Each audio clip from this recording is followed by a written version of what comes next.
Bill Maher didn't just challenge Sunny Hostin. He completely dismantled her argument and the entire woke Hollywood narrative with the precision of a surgeon and the biting wit of a seasoned roast master. His rebuttal was so sharp and well executed that it left the audience in stunned silence. Here's the surprising part. Despite both Maher and Hostin being firmly left-leaning, they should technically be on the same side. Yet, Maher has rejected the woke ideology, making it clear to Hostin and everyone watching exactly where he stands. In the first segment, Hostin attempted to corner Maher by questioning his use of the term woke, suggesting that it was being unfairly weaponized. "I didn't say it was ruining everything," Maher corrected. "I said that's why Trump could get re-elected." What exactly did Maher say that sent Hollywood's woke activists into a meltdown? And how might this clash influence the internal struggle within the left? Let's break it all down. Maher recently appeared on The View to promote his latest book, but what was expected to be a standard PR appearance quickly turned into a fiery debate. The left-leaning host stunned everyone by effectively calling out his own side, and no one saw it coming. Everything escalated when Hostin attempted to trap Maher with a pointed question about why he was supposedly weaponizing the term woke. "But it struck me that in the first segment you used the term woke, and you said that woke was sort of ruining everything," Hostin said. "I was surprised to hear you use the term because, historically, woke is a word used by the black community to note that we must be aware of social injustices. Why is that a bad thing?" She believed she was exposing Maher as a hypocrite, painting him as someone attacking a culture he was supposedly part of. But Maher saw through the setup and wasn't about to fall for the familiar tactic of twisting words to trap an opponent. "It's not a bad thing," Maher responded. "Originally, it was a great thing, being alert to injustice. Who's not for that? But words evolve over time. I'll use any term you want because maybe that one is triggering." By skillfully shifting the argument, Maher dodged Hostin's trap and instead highlighted how language changes. Hostin likely expected him to stumble, but instead, she walked right into his counterargument. "But don't tell me the left hasn't changed," Maher continued. "I'm old enough to remember when it was conservatives who hated the Jews. That was a joke. Too dark. Maybe. But it's true." Then Maher dropped a bombshell. "If I had any doubt about the change in the left, watching people protest for organizations like Hamas straightened me up pretty quick." Maher, a lifelong liberal, admitted that seeing the woke crowd defend Hamas forced him to reassess things. Meanwhile, the same self-proclaimed progressives who attack Israel for existing seem to overlook Hamas's actions. "It's astounding to me that they can't tell the good guys from the bad guys," Maher said.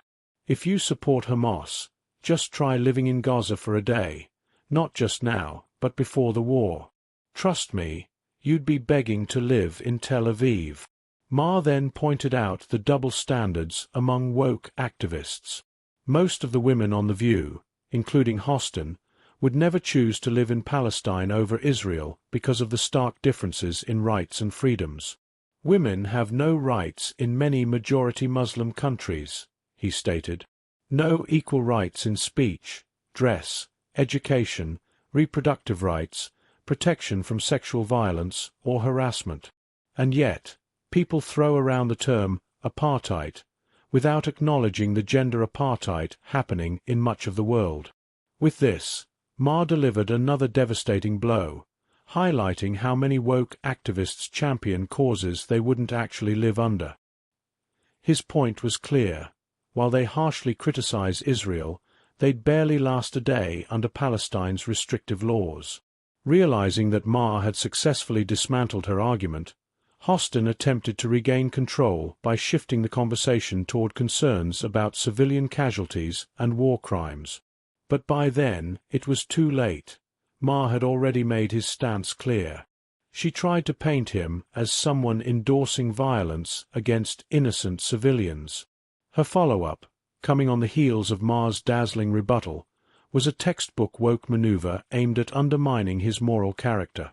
When their argument starts to crumble under close inspection, the default move is to attack someone's ethics.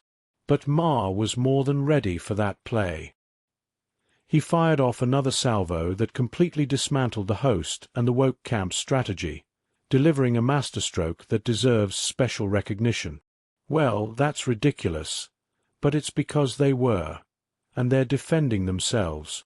Now, do you think Hamas needs to be? The host quickly realized that Maher had just demolished her previous argument about why a bona fide leftist like him wouldn't support woke culture. In a last-ditch effort, she attempted to label him a proponent of violence against innocent civilians, a classic woke move. When their case crumbles under scrutiny, they resort to moral posturing. But Maher was ready. He saw it coming from a mile away. He fired back with another crushing salvo, reducing the host's weak strategy and the entire woke playbook to irreparable shambles. And here's the clincher. Maher's rebuttal wasn't just sharp, it was a masterclass in countering setups. So how can we do that with a ceasefire? All right, so Hamas needs to be destroyed because they are a terrorist organization who openly say they want to commit genocide on the Jewish people and the State of Israel. That's what "from the river to the sea" means, okay? They say it very openly. They've attacked Israel 5 times. They've started 5 wars since they were given that land back. They could have chosen to turn that place into anything they wanted, and instead, they took a lot of money from the international community and spent it on building tunnels. The host was completely tongue-tied as Maher fired off his blistering tirade. But the show was far from over. Let's see what explosive gem he drops next. So, if they need to be destroyed, how do we do that? It's, I don't know how to do that. And you don't know how to do that, I assume. And then, it happened. A truth bomb, dropped with Bill Maher's trademark calm precision. The applause erupted from everyone, except the host. She was left speechless, like a soaked dog shivering on a bitter Friday night. Maher tore into the woke mindset so decisively that even the typically left-leaning studio audience couldn't help but applaud his brilliance. He knows the woke playbook inside and out, dismantling its absurdities with surgical precision. But wait, he wasn't finished yet. He saved his best shot for last. When Whoopi questioned whether the media skewed the news to push a particular narrative, Maher's response was nothing short of masterful. It's just nothing, and it's narrative over truth. You know, when I hear people talk, on either side, I always think they're lying. They're just telling me half of it, and I never trust them until I check out the other half. Once again, Bill Maher launched a scathing attack on the woke agenda, cleverly rebranding it as the narrative over truth. But if you're familiar with the ultra-left, you know truth isn't really their concern. Their real objective is to force their dogmatic narratives down everyone's throats, without debate. They routinely sacrifice honesty for convenience. And anyone brave enough to challenge them, they get swiftly cancelled, erased from the conversation. That's precisely why Maher refuses to jump on the woke bandwagon. It's chock full of people with hidden agendas, determined to erode the cultural and traditional foundations upon which America was built. Maher's bold stance sent shockwaves through the room, even winning him a few converts from the right. And did you catch the host's reaction? She looked utterly stunned, as if she'd seen a ghost, and was desperate to make her exit. Naturally, she wasn't about to let Maher have the final word. So, she resorted to a desperate move, accusing him of abandoning his liberal woke ideals. But once again, Maher delivered the perfect rebuttal. There are old-school liberals, which I would mostly count myself as, and old-school conservatives. There's still some of those left. But you changed, though. Wait, what? What do the other two? What the other two? Well, That's what I was trying to find out in this book. I don't think I have. And, we were saying in the break, we have to come up with a new word for woke.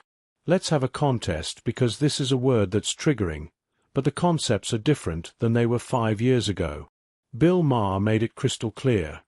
He's an old-school liberal, one who champions a brand of social justice that doesn't coddle people into wallowing in their own misery. He argued that his stance is worlds apart from the woke mob, who seem to think it's perfectly fine to let individuals suffer, even when it harms them. To drive his point home, Maher offered a classic example. A true old-school liberal would be all for moving homeless people off the streets into secure, comfortable shelters. Meanwhile, the woke faction would rather leave them on the sidewalk, insisting that everyone else deal with the fallout. And, of course, anyone who dares call that out gets cancelled without a second thought. Homeless was a term that I thought we came up with because people were calling them bums and vagrants and hobos. Now it's unhoused. No, it's people experiencing homelessness. But they're experiencing it on the street, yeah? Okay. The liberal view of that was, for compassion's sake, we're the liberals, we have compassion, let's get these people off the street. That's not the view of whatever word we're going to come up with for this. Their view of the homeless is, they're an endangered species that needs to be protected in their natural habitat. Maher's fearless wit, razor-sharp sarcasm, and undeniable bravery on the show earned him widespread acclaim.